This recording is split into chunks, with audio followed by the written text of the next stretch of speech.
And what it means is that you have to go through all sorts of elaborate rituals and details and deal with archons and aeons and logos and all these different things in order to receive salvation. Modern day Gnostics would be examples. For example, the Mormons, the Masons, a lot of New Agers. All these people believe they're saved by acquiring some sort of arcane, hidden wisdom. Okay. Then we've got pre-Islamic sorcery and alchemy. I don't really have time to talk about that, but that in turn birthed what is called the assassin cult. Now, some of you may have heard of this. There was a group that came out of Orthodox Islam that was called the Ishmaelians. It was like a splinter group. And these Ishmaelians were a small but powerful heresy.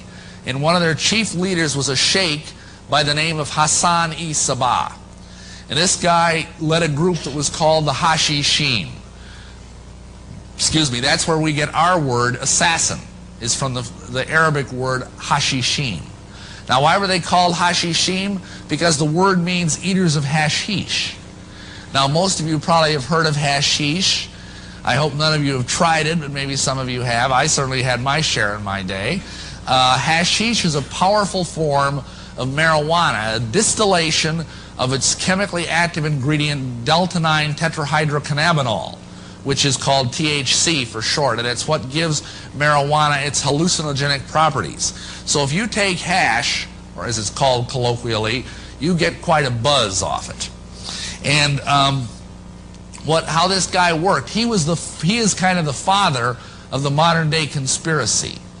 He was the father of modern day espionage. And he was the first programmer, the first mind control operator. And this is what he did. If someone wanted to join his group, he knew he needed elite warriors because he had all of Islam arrayed against him. And if any of you have studied Islam, you understand that it has a very interesting approach to soul winning. You come up to someone and you say, "You're going to become a Muslim?" If you say no, I'm going to cut your head off. That's how they worked. That is called jihad, holy war. That's why to this very day you will find certain Islamic factions that will think nothing of blowing themselves and dozens of other people up in what they believe is a service of their God, Allah. And so what happens is they believe if they die in jihad, in holy war, they will go straight to Islamic paradise. Now, what's Islamic paradise like? Well, in the days of this Hassan, what you had was the belief, first of all, there were no women in heaven. Sorry, no women. Because women didn't even have souls. That's why even to this very day, women are treated very badly in the Islamic faith. Beyond that, when you died, you would go to a place called paradise, where you could do all the stuff you weren't allowed to do as a Muslim. You could eat pork, you could drink wine, and there were these beautiful angels called Uris that looked just like Playboy centerfolds, and they would minister to your every whim throughout eternity. And this is the Islamic paradise. Now, when Hassan-i-Sabah died, his last word, he never was caught. He never was captured by the Orthodox Muslims. And on his deathbed, his last words were, "Nothing is true, everything is permissible." And those have become some of the bywords of the Illuminati that he had such a profound influence on. Okay, moving along. What happened next is the royal secret of Masonry passed from the Assassins to the Templars. Now, the Knights Templar were warrior knights. They were Catholics that took part in the Crusades that you've probably all heard about.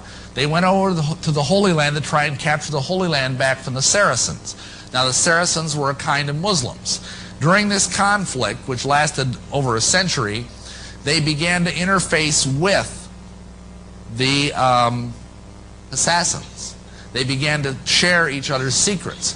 And so when they lost the Crusades, the Templars went back to Europe, immensely wealthy, immensely powerful, and full of occult knowledge. Now, you got to understand something about the Templars. They got very wealthy because they basically provided protection for the pilgrims as they journeyed from Europe to visit the sacred places in the Holy Land.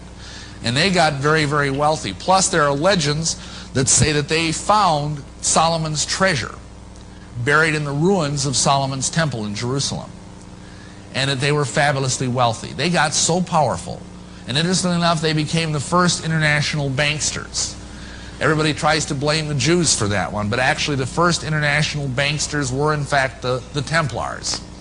And they got so powerful and so wealthy, they threatened the Vatican, which was not a wise thing to do. So the Pope got together with the King of France, and they conspired to bring down the Templars. In 1307, on October 13th, Friday, they sent out warrants and captured every Knight Templar that they could find, including the Grand Master, whose name was Jacques de Molay. Now, Jacques de Molay was a pretty sinister fellow, and some of you may have heard of the Masonic order, the de Molays. It's named after Jacques de Molay, believe it or not. And this fellow was a pedophile. He enjoyed having sex with young boys. He was also an idolater. He worshipped an idol named Baphomet, and he was a practitioner of black magic. And this is the guy that the Masons idolize as a hero for their young boys. So anyway, when de Molay, this wonderful spiritual giant, died, burned at the stake, and I don't advocate that, please. I mean, I think it was a horrible thing that they did to the Templars. He didn't die the death of a martyr.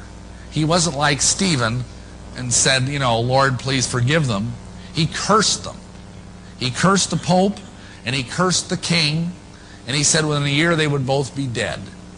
And within a year they both were. Now, whether that's because he was a powerful sorcerer, or whether it was because there were assassins who did the job for him, we don't know.